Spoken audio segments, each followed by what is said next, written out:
I was on a Zoom call the other night, a men's group at a large church out in California. It was about 35-minute teaching, and then there was about 35 minutes of Q&A. The very first question, who do you think you are? The Bible doesn't even mention masturbation, so how can you say it's wrong?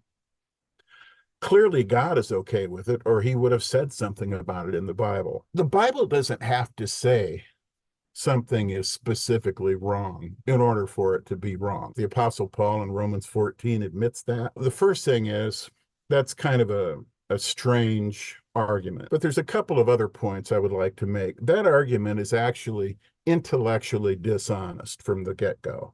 And the reason is simple. Most men have never even read through the Bible even one time in their lives. So how can they say to me, the Bible doesn't say anything about masturbation? Clearly, they are parroting something else they've heard somewhere along the way, something they like because it allows them to keep the practice going in their lives. So dishonest. Second thing is it's intellectually lazy. And let me give you another example so that you can see just kind of how lazy it is. I get a brand new neighbor next door. They have a dog, and this dog barks constantly. Let's say I go to the neighbor and the neighbor basically says, I don't care. I grab a hunk of T-bone and I poison it and toss it over the fence. Problem solved. You say to me, that's horrible. But I say, the Bible doesn't even mention poisoning dogs next door. Clearly, God's okay with it, or he would have mentioned it in the Bible. You see how absurd that is? In the same way, it's absurd to say that just because God doesn't mention masturbation,